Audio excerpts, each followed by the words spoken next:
नमस्कार साथियों, आज हम आपके सामने पीरियोडिक टेबल आवर्त सारणी में जो प्रॉपर्टीज होती है उसके अंतर्गत इलेक्ट्रॉन बंधुता, इंग्लिश में कहते हैं इलेक्ट्रॉन एफिनिटी, या इसका दूसरा नाम है इलेक्ट्रॉन लब्धि एंथैल्पी, इलेक्ट्रॉन गेन एंथैल्पी, या उसी को बोलते हैं इलेक्ट्रॉन बंधुता, इलेक्ट्रॉन एफिनिटी। इसके बारे में चर्चा करेंगे, तो आइए बिना समय गवाए इसको समझते हैं।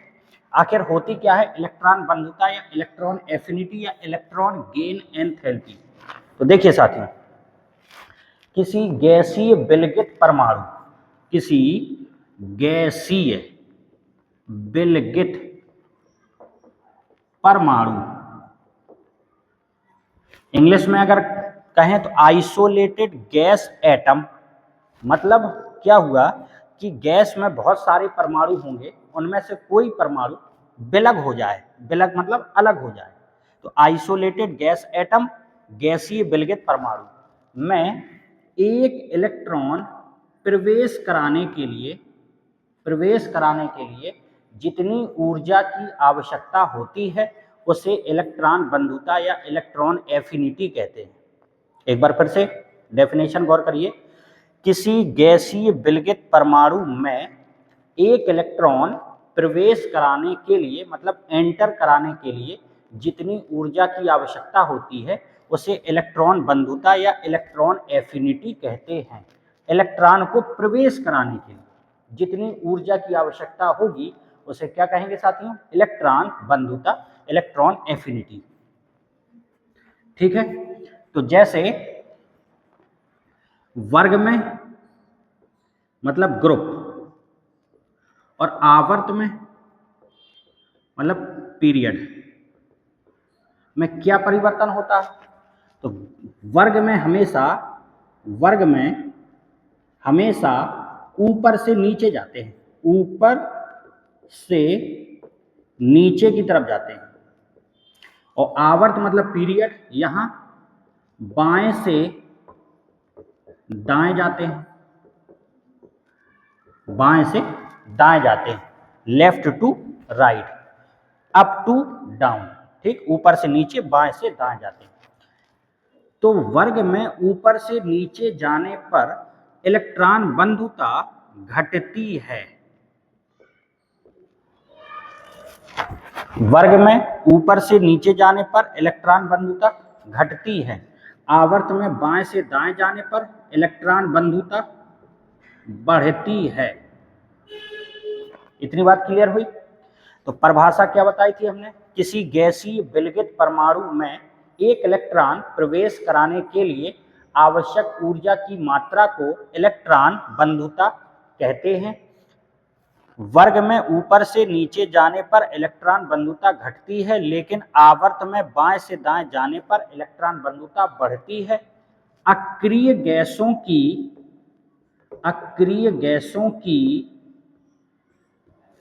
इलेक्ट्रॉन बंधुता, इलेक्ट्रॉन एफिनिटी, इलेक्ट्रॉन बंधुता शून्य होती है,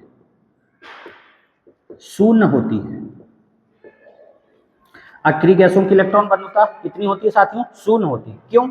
क्योंकि कोई भी अगर आप अक्रिय गैस देखें, जैसे कि हीलियम 1s2, नियॉन 10 होता है एटॉमिक नंबर, परमाणु क्रमांक, तो क्या बनेगा इसका 1s2 2s2 2p6।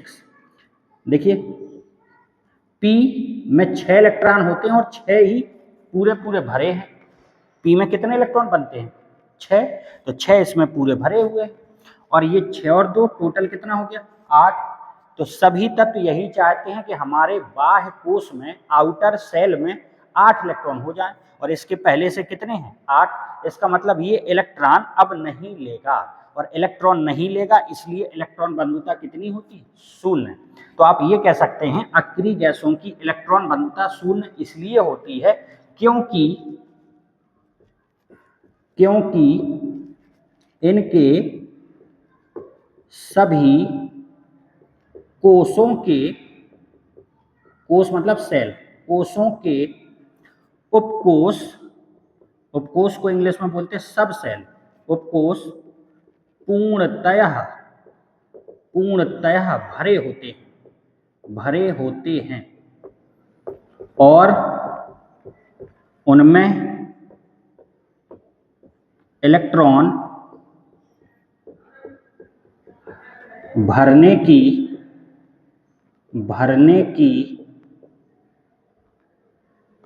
जगह नहीं होती। भाई इलेक्ट्रॉन बंधुता का मतलब क्या हुआ? इलेक्ट्रॉन को प्रवेश कराना पड़ेगा, और जब उसके कोषों के उपकोष पूरे पूरे भरे होंगे तो आप इलेक्ट्रॉन प्रवेश करा ही नहीं पाएंगे, और जब इलेक्ट्रॉन प्रवेश ही नहीं होगा तो इलेक्ट्रॉन बंधुता कितनी होगी? शून्य। तो सीधा सा आंसर है इनके सभी कोषों के उपकोष पूर्णतः भरे होते हैं और उनमें इलेक्ट्रॉन भरने की जगह नहीं होती, इसलिए अक्रिय गैसों की इलेक्ट्रॉन बंधुता शून्य होती है। इतनी बात क्लियर हुई आपको? चलिए देखिए साथियों, वर्ग और आवर्त आपको पहले से क्लियर होगा, लेकिन फिर भी हम एक बार समझाना चाहते हैं कि जैसे फर्स्ट ए वर्ग, सेकंड ए वर्ग, थर्ड ए वर्ग। फर्स्ट ए में hydrogen, lithium, sodium, potassium, rubidium, caesium, francium. First A वर्ग मतलब first A group. Second A में beryllium, magnesium, calcium, strontium, barium, radium.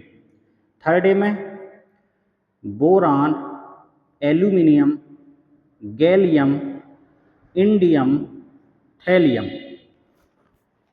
ये पहला, ये दूसरा, ये तीसरा, ये चौथा, ये पांचवा, ये छठवां और ये सातवां। आवर्त है, आवर्त कितने होते हैं साथियों? 7। 1 2 3 4 5 6 7। आवर्त मतलब पीरियड कितने होते हैं? 7। ठीक है। अच्छा, तो अगर आपसे कोई कहे वर्ग, फर्स्ट ए वर्ग में कौन कौन से तत्व हैं, तो हमने आपको बताया ना, वर्ग में ऊपर से नीचे जाया जाता है, तो फर्स्ट ए वर्ग में ये सभी तत्व हैं फर्स्ट ए वर्ग में। अगर आपसे कोई पूछे थर्ड ए वर्ग में कौन से तत्व हैं, तो थर्ड ए वर्ग, वर्ग में ऊपर से नीचे जाना है, तो थर्ड ए वर्ग में ये सभी तत्व हैं थर्ड ए वर्ग में। क्लियर? सेकंड ए वर्ग में ये सभी तत्व हैं। लेकिन अगर पूछे तीसरे आवर्त में कौन कौन से तत्व हैं, तीसरे आवर्त में, तो आवर्त में बाएं से दाएं जाना पड़ता है। तो आवर्त की बात करें तीसरे आवर्त में, तो ये सोडियम, ये मैग्नीशियम, ये एल्यूमिनियम, जो इसके सीध में तीसरे आवर्त में, ये सभी तत्व हो गए। तो याद रखिएगा, वर्ग में ऊपर से नीचे जाते हैं और आवर्त में बाएं से दाएं जाते हैं। तो आपने पढ़ा है कि वर्ग में ऊपर से नीचे जाने पर इलेक्ट्रॉन बंधुता घटती है, यही तो पढ़ाया। ऊपर से नीचे जाने पर इलेक्ट्रॉन बंधुता घटती है और आवर्त में बाएं से दाएं जाने पर इलेक्ट्रॉन बंधुता बढ़ती है। लेकिन अक्रिय गैसों की, क्योंकि सबसे आखिरी में क्या आएगा? अक्रिय गैस, शून्य वर्ग आएगा, और शून्य वर्ग में कौन होते हैं? अक्रिय गैस होते हैं। तो अक्रिय गैसों की इलेक्ट्रॉन बंधुता शून्य होती है। इतनी बात क्लियर हुई? चलिए आगे।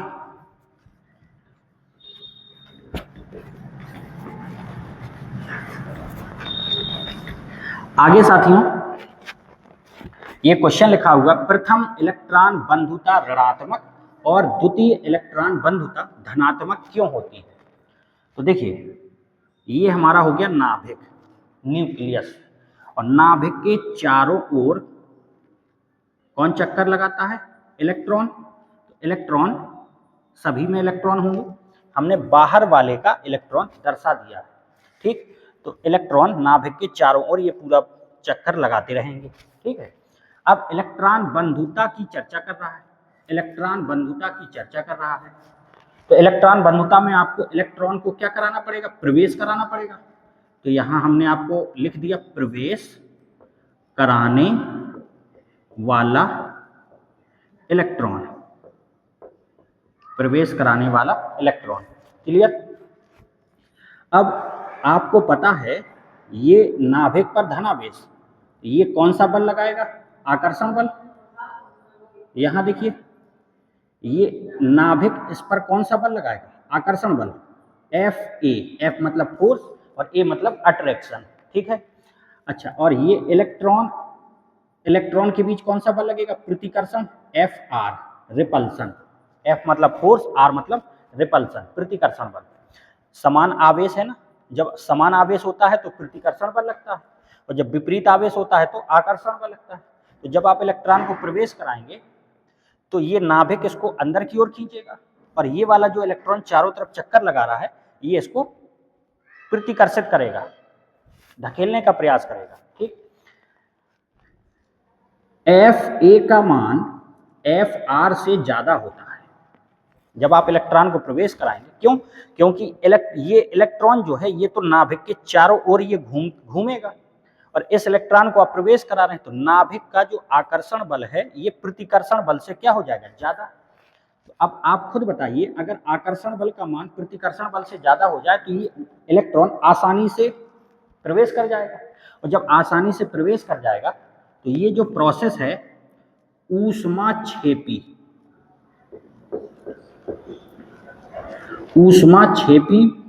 प्रक्रिया होती है, ऊष्माक्षेपी प्रोसेस होती है। ठीक है, ऊष्माक्षेपी प्रक्रिया होती है, एक होती है ऊष्माक्षेपी और एक होती है ऊष्माशोषी। ठीक है ना, एक होती है ऊष्माक्षेपी अपक्रिया या ऊष्माक्षेपी प्रक्रिया और एक होती है ऊष्माशोषी प्रक्रिया। इंग्लिश में एक्सोथर्मिक और एंडोथर्मिक, एक्सोथर्मिक और एंडोथर्मिक। तो ऊष्माक्षेपी प्रक्रिया मतलब ऊष्मा निकलती है और जब ऊष्मा निकलेगी तो जो इलेक्ट्रॉन बंधुता है जिसको आप यहाँ पे डेल्टा एच बोल सकते हैं, तो डेल्टा एच हो जाएगी नेगेटिव या हिंदी में लिखते हैं ऋणात्मक। एक बार फिर से देखिएगा, इसमें रटने का कोई बात ही नहीं है। आपने ये देखा कि यहाँ नाभिक का आकर्षण बल ज्यादा है तो ये इलेक्ट्रॉन आसानी से प्रवेश कर गया, आपको ऊर्जा या ऊष्मा नहीं देनी पड़ी, आसानी से प्रवेश कर गया। इसका मतलब ये ऊष्माक्षेपी अपक्रिया हो गई या ऊष्माक्षेपी प्रक्रिया हो गई। क्यों? क्योंकि अगर ऊष्मा शोषी होती तो शोषी मतलब शोषित करना, अवशोषित करना, तो ये ऊष्मा को या ऊर्जा को अवशोषित करता। तो ऊष्मा शोषी तो नहीं है, ये तो आसानी से प्रवेश कर गया, तो इसका मतलब ये ऊष्माक्षेपी प्रोसेस हो गई। और ऊष्माक्षेपी में ऊष्मा निकलती है और ऊष्मा जब निकलती है या ऊर्जा निकलती है तो इसमें ऊर्जा लगी नहीं है बल्कि ऊर्जा निकली है, तो डेल्टा एच कैसा हो जाएगा, ऋणात्मक। फिर भी अगर आपको ये समझ में ना आया हो कि ये ऊष्माक्षेपी, तो क्लियर होगा। क्यों? क्योंकि जब इसको ऊर्जा देनी नहीं पड़ी, ये आसानी से प्रवेश कर गया, तो ये ऊर्जा निकालेगा और जब ऊर्जा निकालेगा तो ऊष्माक्षेपी हो गया। क्यों? ऊष्माक्षेपी का मतलब है ऊष्मा या ऊर्जा बाहर निकलेगी, तो बाहर निकलेगी तो डेल्टा एच कैसा हो गया, ऋणात्मक का, क्योंकि ऊर्जा या ऊष्मा बाहर निकली है।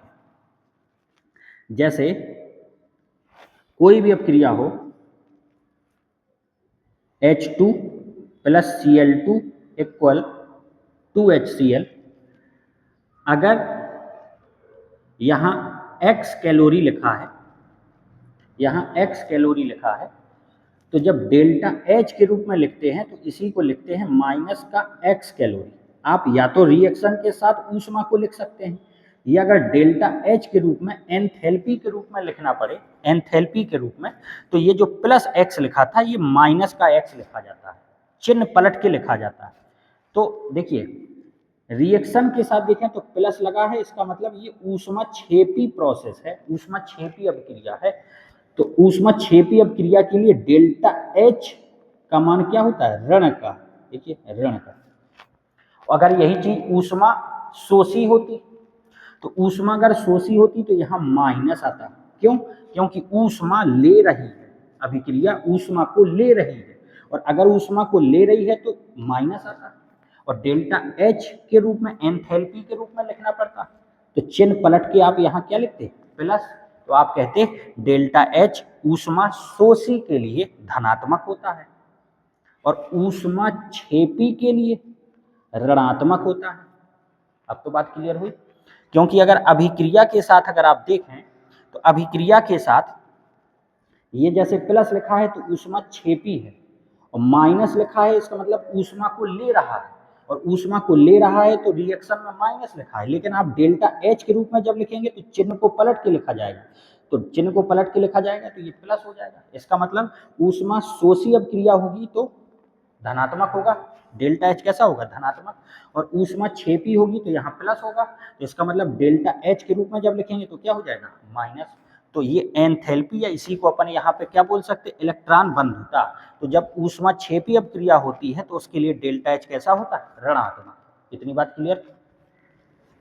तो आसानी से आप समझ सकते हैं कि जब नाभिक का आकर्षण बल ज्यादा है इसके इलेक्ट्रॉन के प्रतिकर्षण बल से ज्यादा है, तो इलेक्ट्रॉन आसानी से उसमें प्रवेश कर जाएगा। तो जब प्रवेश कर जाएगा तो ऊष्मा या ऊर्जा इसको देनी पड़ी क्या? नहीं देनी पड़ी, ये तो अपने आप प्रवेश कर गया। तो ऊर्जा निकलती है, इसलिए ऊष्मा क्षेपी है। और ऊष्मा क्षेपी का डेल्टा एच कैसा होता है? ऋणात्मक। ऋणात्मक, इतनी बात क्लियर। इसके बाद एक इलेक्ट्रॉन प्रवेश कराने के बाद जब एक इलेक्ट्रॉन प्रवेश हो गया तो ये इलेक्ट्रॉन यहां बाहर घूमने लगेगा। अब दूसरा इलेक्ट्रॉन प्रवेश कराओगे, दूसरा प्रवेश कराने वाला इलेक्ट्रॉन। क्यों? क्योंकि जब दूसरा इलेक्ट्रॉन प्रवेश कराओगे तभी तो आप कहोगे द्वितीय इलेक्ट्रॉन बंधुता, सेकेंड इलेक्ट्रॉन एफिनिटी, जब दूसरा इलेक्ट्रॉन प्रवेश कराएंगे। ठीक है, अब देखिए दूसरा इलेक्ट्रॉन आप प्रवेश कराने लगे, ये भी इस पर कौन सा बल लगाएगा? प्रतिकर्षण बल लगाएगा। और जब प्रतिकर्षण बल लगाएगा, नाभिक तो वैसे आकर्षण बल लगा रहा है, ये दोनों क्या लगा रहे हैं? प्रतिकर्षण बल। तो किसका मान ज्यादा होगा? प्रतिकर्षण बल का। तो अब प्रतिकर्षण बल का मान ज्यादा हो जाता है। जब प्रतिकर्षण बल का मान ज्यादा होगा तो ये इलेक्ट्रॉन प्रवेश करेगा क्या? नहीं करेगा। तो इलेक्ट्रॉन को प्रवेश कराने के लिए इसको ऊर्जा देनी पड़ेगी, और अगर ऊर्जा देनी पड़ेगी तो ये कौन सी प्रोसेस हो गई? ऊष्मा शोषी। तो अब ये कौन सी प्रोसेस हो गई? ऊष्मा शोषी प्रोसेस हो गई। और ऊष्मा शोषी के लिए डेल्टा एच कैसा होता है साथियों? धनात्मक। धनात्मक। तो यही तो आपसे पूछ रहा था, प्रथम इलेक्ट्रॉन बंधुता ऋणात्मक होती है और द्वितीय इलेक्ट्रॉन बंधुता धनात्मक होती है। क्यों? अब आपको बात क्लियर हुई। पहला इलेक्ट्रॉन जब आप प्रवेश कराएंगे तो नाभिक का आकर्षण बल इलेक्ट्रॉन के प्रतिकर्षण बल से अधिक होता है, जिससे इलेक्ट्रॉन आसानी से प्रवेश कर जाता है। जब आसानी से प्रवेश कर जाता है तो ऊर्जा मुक्त होती है, ऊर्जा निकलती है, जिससे ऊष्मा क्षेपी प्रोसेस हो जाती है। और ऊष्मा क्षेपी के लिए डेल्टा एच कैसा होता है? ऋणात्मक। तो इलेक्ट्रॉन बंधुता भी ऋणात्मक हो जाती है। जब एक इलेक्ट्रॉन प्रवेश कर गया इस प्रकार से, अब दूसरा इलेक्ट्रॉन प्रवेश करा रहे हैं, दूसरा इलेक्ट्रॉन, तो इलेक्ट्रॉन का प्रतिकर्षण बल अधिक हो जाता है। किससे? नाभिक के आकर्षण बल से अधिक हो जाता है। इलेक्ट्रॉन को प्रवेश कराने के लिए ऊर्जा देनी पड़ती है, इसलिए ऊष्मा शोषी प्रोसेस हो जाती है, और इसके लिए डेल्टा एच कैसा होता है? धनात्मक होता है। इसलिए द्वितीय इलेक्ट्रॉन बंधुता कैसी होती है? धनात्मक। बात क्लियर? आगे देखिए। देखिए साथियों, ऊष्मा क्षेपी को एक्सोथर्मिक बोला जाता है और ऊष्मा शोषी को एंडोथर्मिक बोला जाता है। ठीक है, इसके अलावा Z/E, Z का मतलब होता है परमाणु क्रमांक, परमाणु क्रमांक, जिसको आप लोग बोलते हैं इंग्लिश में एटॉमिक नंबर। और E होता है इलेक्ट्रॉनों की कुल संख्या, इलेक्ट्रॉनों की कुल संख्या। ठीक है, ये Z/E। जैसे Na+ का आपको Z/E चाहिए, Z हो गया एटॉमिक नंबर, सोडियम का कितना होता है? 11, तो 11। और जितना एटॉमिक नंबर परमाणु क्रमांक होता है उतने ही इलेक्ट्रॉन होते हैं, तो इसके पास 11 ही इलेक्ट्रॉन है, लेकिन प्लस लगा हुआ है। प्लस का मतलब एक इलेक्ट्रॉन निकल गया। अब कितने इलेक्ट्रॉन बचे? 10, तो 11/10। बात क्लियर? और जैसे Al+3 है तो Z/E निकालना है, तो Z परमाणु क्रमांक एल्यूमिनियम का कितना होता है? 13, तो 13 ही इसके पास इलेक्ट्रॉन होंगे, 13 ही क्या होंगे? इसके पास इलेक्ट्रॉन होंगे। लेकिन +3 लगा है, +3 का मतलब 3 इलेक्ट्रॉन निकल गए। अब कितने बचे? थे तो 13, लेकिन 3 इलेक्ट्रॉन निकल चुके हैं, तो कितने बचे? 10, तो Z/E बन जाएगा आपको। तो Z/E बढ़ेगा तो इलेक्ट्रॉन बंधुता, इलेक्ट्रॉन एफिनिटी भी बढ़ेगी। Z/E बढ़ेगा तो इलेक्ट्रॉन एफिनिटी मतलब इलेक्ट्रॉन बंधुता भी क्या होगी? बढ़ेगी। और Z/E घटेगा तो इलेक्ट्रॉन बंधुता भी घटेगी। बात क्लियर?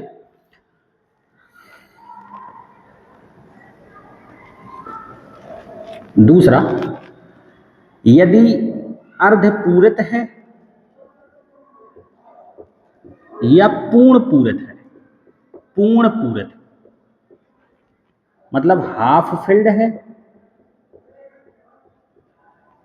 या फुल फिल्ड है, फुल फिल्ड है, जैसे कि S, अगर S में 2 इलेक्ट्रॉन भरे हैं तो पूरा भरा होगा। अगर P में 3 इलेक्ट्रॉन भरे हैं तो P में टोटल कितने इलेक्ट्रॉन बनते हैं? 6। लेकिन अगर 3 भरे हैं तो कैसा है? अर्धपूरित है।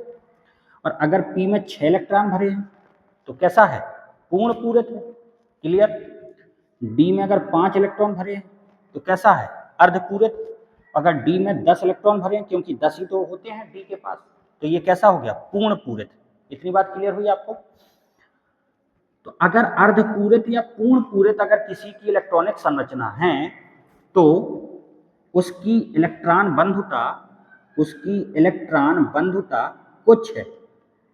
कम हो जाती है, कुछ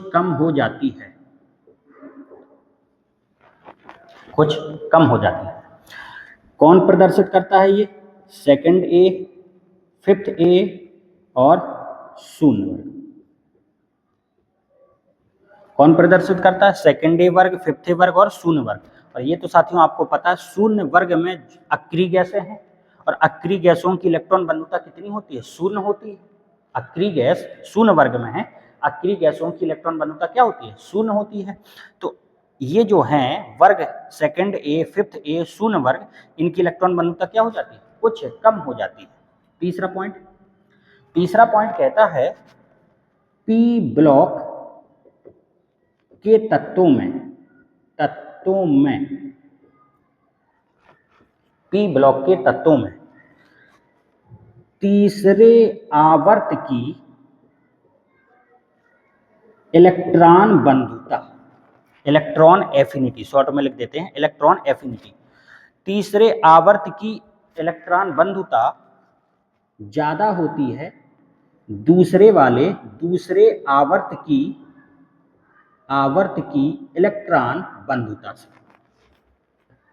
पी ब्लॉक के तत्वों में तीसरे आवर्त की इलेक्ट्रॉन बंधुता दूसरे वाले से अधिक होती है। ये आपको पॉइंट याद रखना है।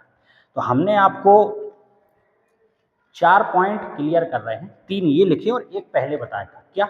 वर्ग में ऊपर से नीचे जाने पर इलेक्ट्रॉन बंधुता का मान घटता है, आवर्त में बाएं से दाएं जाने पर इलेक्ट्रॉन बंधुता का मान बढ़ता है। तो वर्ग में घटता है और आवर्त में बढ़ता है। ठीक। अच्छा, ये बताइए,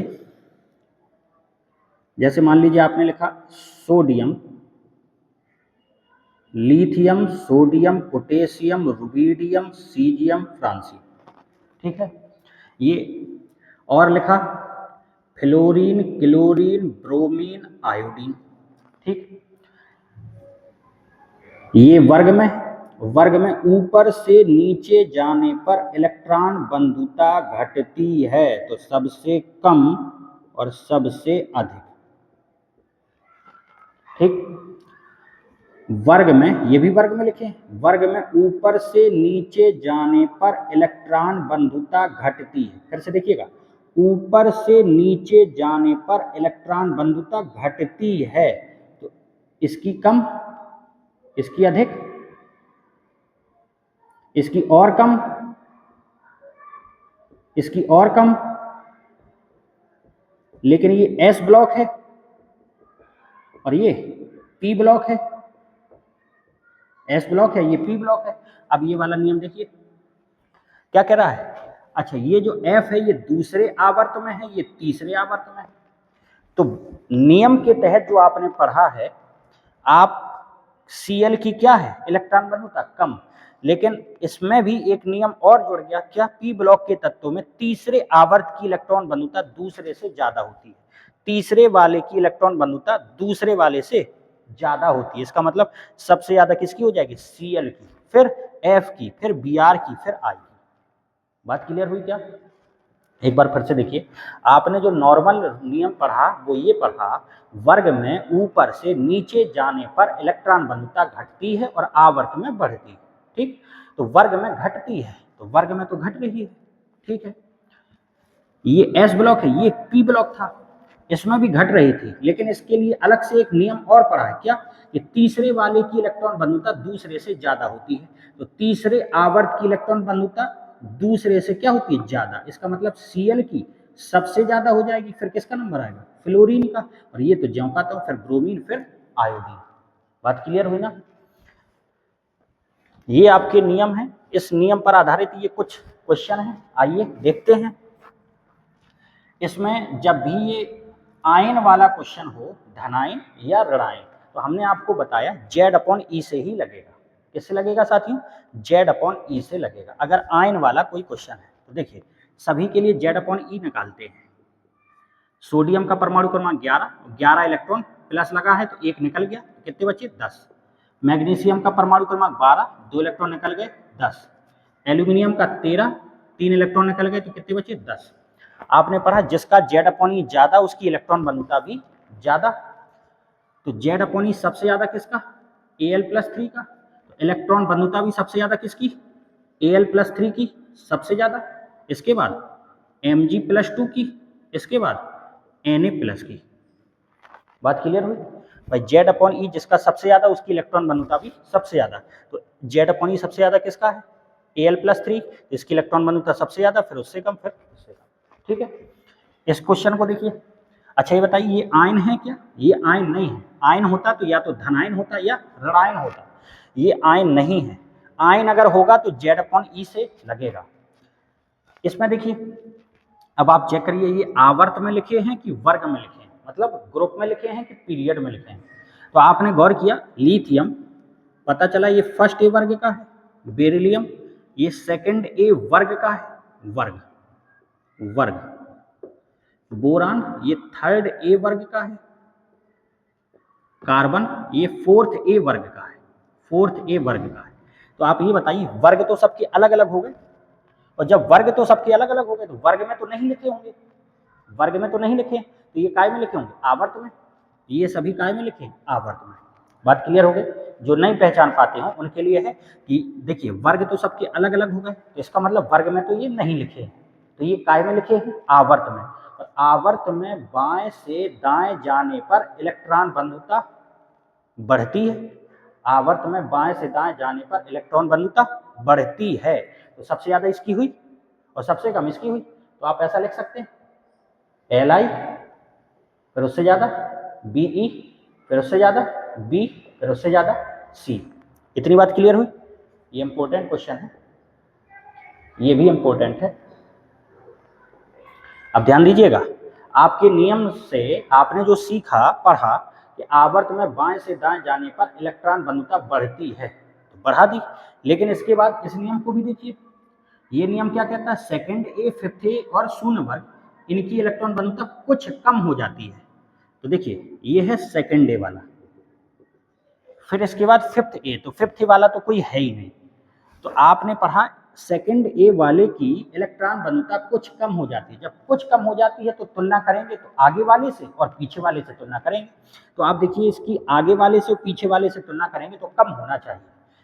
इससे तुलना करिए, चिन्ह को देखिए, कम है, बिल्कुल कम है, क्योंकि ये चिन्ह इसकी तरफ खुला हुआ है, इसका मतलब ये बड़ा है और ये छोटा है, तो इलेक्ट्रॉन बंधुता कुछ कम हो जाती है।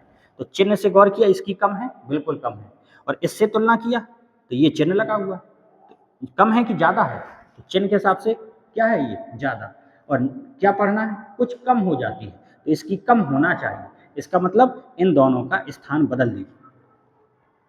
फिर से आप सुन लीजिए। सबसे पहले तो आपने देखा आवर्त में बाएं से दाएं जाने पर इलेक्ट्रॉन बंधुता बढ़ती है, तो हमने इस प्रकार का लिख दिया। इसके बाद देखा कि सेकंड ए, फिफ्थ ए और शून्य वर्ग वालों की इलेक्ट्रॉन बंधुता कुछ कम हो जाती है, तो कम करना है भाई इसकी, कुछ कम। और कुछ कम का मतलब आप आगे वाले से और पीछे वाले से तुलना करेंगे। तो इससे अगर देखा तो कम है, क्योंकि चिन्ह के हिसाब से देखा, चिन्ह देखा तो ये कम है, लेकिन इसमें देखा कम नहीं है, ये क्या है, ज्यादा है। तो कम करिए इसको, और कम करेंगे तो इन दोनों के स्थान बदल लीजिए। यहाँ हो गया Be और यहाँ हो गया Li, ये हमारा फाइनल आंसर हो गया। इस प्रकार से आसानी से क्वेश्चन को आप लगा सकते हैं, चेक कर सकते हैं। बात क्लियर हुई। अगर यही क्वेश्चन कोई दूसरा होता, कार्बन, नाइट्रोजन, ऑक्सीजन, फ्लोरीन, इस प्रकार से कोई क्वेश्चन होता। तो आपको पता है साथियों, ये 4th वर्ग का है, ये 5th ए का है, ये 6th ए का है और ये 7th ए का है, 7th ए का है। आपको पता है आवर्त में लिखे हैं, ये वर्ग तो सबके अलग अलग हैं, तो ये काय में लिखे होंगे, आवर्त में। और आवर्त में बाएं से दाएं जाने पर इलेक्ट्रॉन बंधुता बढ़ती है, तो इसकी सबसे ज्यादा होगी और इसकी सबसे कम, इस ज्यादा ज्यादा ज्यादा, ठीक। बाएं से दाएं जाने पर इलेक्ट्रॉन बंधुता बढ़ती है, तो देखिए चिन्ह के हिसाब से देखिए बढ़ती है। फिर आप ये वाला नियम लगाइए, ये क्या कहता है, 2nd ए, तो 2nd ए का तो कोई है नहीं, 5th ए, ये है 5th ए, 5th ए, और कहता है 5th ए वाले की इलेक्ट्रॉन बंधुता कुछ कम हो जाती है। तो कुछ कम हो जाती है तो आप तुलना करेंगे आगे वाले से और पीछे वाले से, इससे तुलना करिए, कम है, कम है, सही लिखा है। इससे तुलना करिए, कम है कि ज्यादा है, ज्यादा है। और आप क्या पढ़ रहे हैं वहां पे, कम हो जाती है, तो बस इन दोनों का जगह बदल दीजिए, यहाँ पे आ गया नाइट्रोजन और यहाँ पे आ गया कार्बन, ये हमारा फाइनल आंसर हो गया। क्लियर हुआ? लास्ट क्वेश्चन और देख लीजिए, last question, fluorine, chlorine, bromine, iodine, ये मोस्ट इंपोर्टेंट है। फ्लोरीन, क्लोरीन, ब्रोमीन, आयोडीन को इलेक्ट्रॉन बंधुता के क्रम में लिखिए, बढ़ते क्रम में कहे या घटते क्रम में, डिसेंडिंग ऑर्डर या असेंडिंग ऑर्डर, ठीक। तो अगर बढ़ता क्रम कहता है, बढ़ता क्रम, तो पहले सबसे छोटा, फिर उससे बड़ा, फिर उससे बड़ा, फिर उससे बड़ा, बढ़ता क्रम हो गया। और घटता क्रम कहता है तो पहले सबसे बड़ा, फिर उससे छोटा, फिर उससे छोटा, फिर उससे छोटा, घटता क्रम हो गया। तो जैसा कहे पेपर में आप वैसा करिए। अभी तो हम समझा रहे हैं कि कॉन्सेप्ट क्या है। तो देखिए, ये आपका 7th ए वर्ग में है, ये भी आपका 7th ए वर्ग में है, ये भी आपका 7th ए वर्ग में है और ये भी आपका 7th ए वर्ग में है। तो आप बताइए, वर्ग तो सभी के समान है, तो ये काय में लिखे होंगे, वर्ग में। और वर्ग में लिखे होंगे तो इनका सही क्रम क्या होता है, वर्ग में ऊपर से नीचे की ओर जाते हैं। तो सबसे ऊपर F, फिर Cl आता है, फिर Br आता है, फिर I आता है, ठीक है। अब ध्यान दीजिए, आपने पढ़ा है वर्ग में ऊपर से नीचे जाने पर, ऊपर से नीचे जाने पर इलेक्ट्रॉन बंधुता कम हो जाती है, ऊपर से नीचे जाने पर इलेक्ट्रॉन बंधुता कम हो जाती है, यही है। तो ये कम हो जाती है, ये क्या हो जाती है, अधिक होगी। तो ऊपर से नीचे जाने पर इलेक्ट्रॉन बंधुता कम हो जाती है। क्लियर हो? सबसे अधिक, फिर उससे कम, फिर उससे कम, फिर सबसे कम। लेकिन आपने ये तीसरा पॉइंट लिखा है, तीसरा पॉइंट क्या कहता है, पी ब्लॉक के तत्व में, तो ये पी ब्लॉक के तत्व है। तीसरे आवर्त, ये दूसरा आवर्त है, ये तीसरा आवर्त है, ये चौथा आवर्त है और ये 5वां आवर्त है। अगर आप अभी इस पॉइंट को ना देखें तो आपके हिसाब से सबसे ज्यादा किसकी हो रही है, एफ की, सबसे ज्यादा किसकी हो रही है, एफ की, फिर Cl की, फिर Br की, फिर I की। लेकिन कहता है तीसरे आवर्त की इलेक्ट्रॉन बंधुता दूसरे आवर्त से अधिक होती है, तीसरे वाले की दूसरे वाले से अधिक होती है। तो सबसे अधिक किसकी हो गई, Cl की हो गई कि नहीं। देखिए, तीसरे वाले की इलेक्ट्रॉन बंधुता दूसरे वाले से क्या होती है, अधिक होती है, तो तीसरे वाले की सबसे ज्यादा होगी। फिर F की, इसके बाद किसका नंबर आया, Br का, इसके बाद I का। फाइनल आंसर ये हो गया। पी ब्लॉक के तत्वों में तीसरे आवर्त की इलेक्ट्रॉन बंधुता दूसरे वाले से क्या होती है, ज्यादा। क्लियर हुआ? तीसरे वाले की दूसरे वाले से ज्यादा हो जाएगी, तो सबसे ज्यादा Cl की, फिर F की, फिर Br की, फिर I की। और आपको बता दें, पूरी आवर्त सारणी में, पीरियोडिक टेबल में सबसे अधिक इलेक्ट्रॉन बंधुता, इलेक्ट्रॉन एफिनिटी क्लोरीन की होती है। सबसे अधिक पूरी आवर्त सारणी पीरियोडिक टेबल में सबसे अधिक इलेक्ट्रॉन बंधुता, इलेक्ट्रॉन एफिनिटी किस तत्व की होती है, क्लोरीन की होती है। तो इस प्रकार से ये इलेक्ट्रॉन लब्धि एंथैल्पी बोलिए या इलेक्ट्रॉन बंधुता बोलिए, इंग्लिश में इलेक्ट्रॉन एफिनिटी बोलिए, परिभाषा और इससे संबंधित जो क्वेश्चन थे वो हमने आपको समझाने का प्रयास किया है।